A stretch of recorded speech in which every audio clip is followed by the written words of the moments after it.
আসসালামু আলাইকুম ওয়া রাহমাতুল্লাহি ওয়া বারাকাতুহু। সম্মানিত দর্শক, আজকের এই বৈঠকে আমরা একটা ভুল ধারণা সংশোধন করার চেষ্টা করব। সম্মানিত দর্শক, নবম হিজরি রজব মাসে তাবুক যুদ্ধ সংঘটিত হয়েছে। আল্লাহর হাবিব সাল্লাল্লাহু আলাইহি ওয়াসাল্লাম তিনার জীবনে অনেক যুদ্ধ করেছিলেন, এর মধ্যে তাবুক যুদ্ধ তিনি করেছিলেন। আর এই তাবুক যুদ্ধ রাসূলুল্লাহ সাল্লাল্লাহু আলাইহি ওয়াসাল্লামের জীবনের শেষ যুদ্ধ ছিল। এই যুদ্ধে যাওয়ার পরে খাদ্য এবং পানির সংকট দেখা দেওয়ার কারণে আল্লাহর হাবিব সাল্লাল্লাহু আলাইহি ওয়াসাল্লাম সাহাবায়ে কেরাম রাদিয়াল্লাহু তাআলা আনহুম আজমাইনের কাছে চাঁদা চাইলেন। আমাদের সমাজের অনেক শিক্ষিত মানুষ আছে যারা এই চাঁদা উঠানোটাকে খারাপ মনে করে থাকে। তাদের উদ্দেশ্যে আমি বলতে চাই যে পৃথিবীর সর্বশ্রেষ্ঠ মহামানব রাসূলুল্লাহ সাল্লাল্লাহু আলাইহি ওয়াসাল্লাম স্বয়ং চাঁদা চেয়েছেন। এই কারণে দ্বীনের স্বার্থে, ইসলামের স্বার্থে চাঁদা দেওয়াও সুন্নাহ, চাঁদা নেওয়াও সুন্নাহ। কারণ আল্লাহর হাবিব সাল্লাল্লাহু আলাইহি ওয়াসাল্লাম দ্বীনের স্বার্থে, ইসলামের স্বার্থে সাহাবায়ে কেরাম রাদিয়াল্লাহু তাআলা আনহুম আজমাইনের কাছে চাঁদা চেয়েছিলেন। কোন মানুষ, কোন ব্যক্তি চাঁদা চেয়েছিলেন এটাও আমাদেরকে বুঝতে হবে। যে হাবিবকে, যে মানুষকে আল্লাহ তাআলা অফার দিয়েছিলেন, ওগো আল্লাহর হাবিব, আপনি শুধু বলেন, আমি আপনার জন্য বড় একটা উহুদ পাহাড় আছে, এই উহুদ পাহাড়কে স্বর্ণে পরিণত করে দেব আপনার জন্য। সুবহানাল্লাহি ওয়া বিহামদিহি। কিন্তু আল্লাহর হাবিব সাল্লাল্লাহু আলাইহি ওয়াসাল্লাম সেটা চাননি। তিনি গরীব, অসহায় যে সমস্ত সাহাবী ছিল তাদের কাছ থেকে চাঁদা চেয়েছেন। কেন?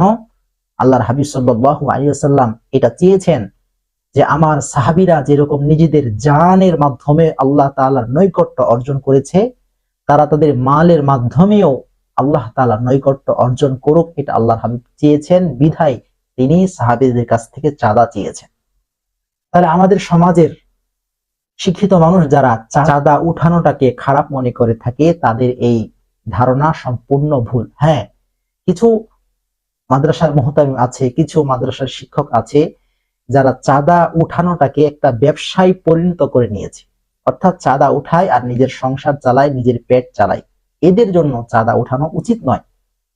কিন্তু যারা দ্বীনের স্বার্থে, ইসলামের স্বার্থে চাঁদা চায়, তাদেরকে চাঁদা দেওয়া উচিত, চাঁদার মধ্যে শরীক থাকা উচিত।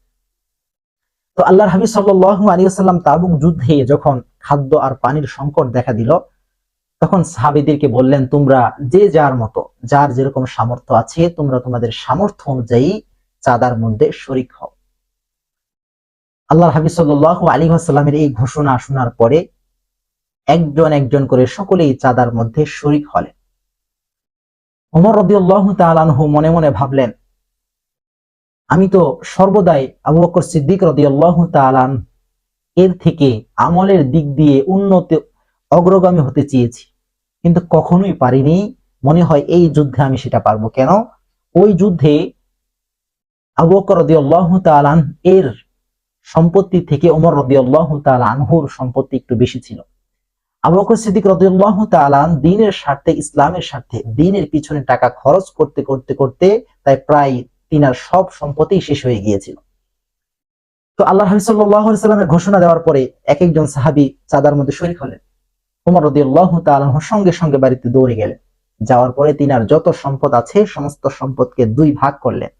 এক ভাগ নিজের পরিবারের জন্য রেখে আসলেন, আরেক ভাগ আল্লাহর হাবিব সাল্লাল্লাহু আলাইহি ওয়াসাল্লামের দরবারে নিয়ে আসলেন। আল্লাহর হাবিব সাল্লাল্লাহু আলাইহি ওয়াসাল্লাম হযরত ওমর রাদিয়াল্লাহু তাআলা আনহুকে জিজ্ঞাসা করলেন, হে ওমর, মাযা জিতা বিহি, তুমি কি নিয়ে এসেছো? ওমর রাদিয়াল্লাহু তাআলা আনহু বললেন, ওগো আল্লাহর হাবিব, আমার যত সম্পদ আছে সমস্ত সম্পদকে আমি দুই ভাগ করেছি। এক ভাগ আমি আমার পরিবারের জন্য রেখে এসেছি, আরেক ভাগ আমি আপনার দরবারে নিয়ে এসেছি। ওমর রাদিয়াল্লাহু তাআলা আনহু তিনি চাঁদা দিলেন। এখন সকলেই আবু বকর সিদ্দিক রাদিয়াল্লাহু তাআলা আনহুর চাঁদার অপেক্ষায় আছেন, সকলেই দিয়ে দিচ্ছে।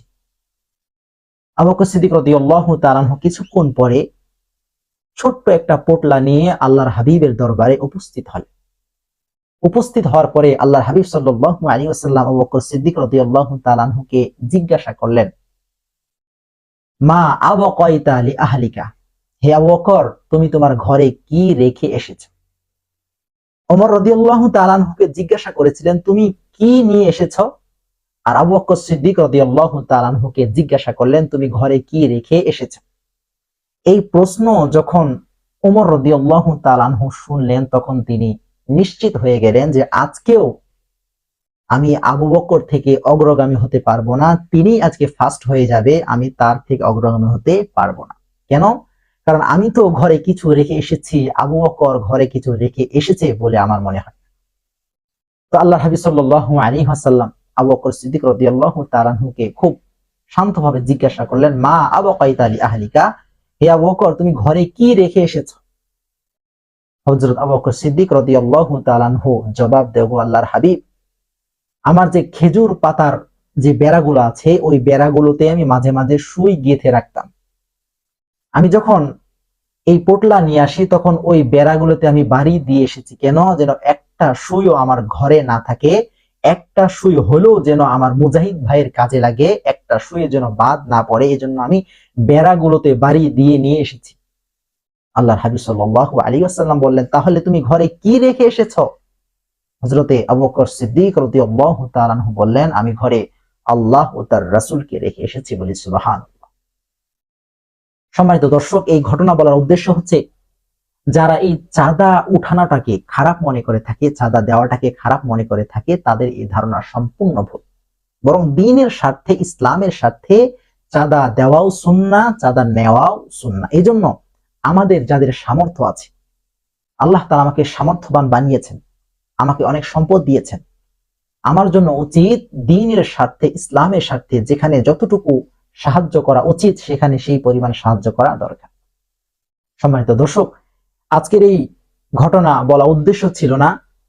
আমি একটা কিতাবে পড়ছিলাম, হঠাৎই এই ঘটনাটা আমার চোখে আসলো। এই ঘটনা আমি অনেক আগে থেকেই জানি, তারপরেও যখন চোখে আসলো মনে করলাম আপনাদের মাঝে শেয়ার করা উচিত, এই জন্যই বলা উদ্দেশ্য, এই জন্যই বললাম। সম্মানিত দর্শক, এই ছিল আজকের আলোচনা। পরবর্তীতে আমরা নতুন কোন আলোচনা নিয়ে নতুন কোন বৈঠকে উপস্থিত হব, সেই প্রত্যাশায় সকলে ভালো থাকুন, সুস্থ থাকুন। আল্লাহ হাফিজ।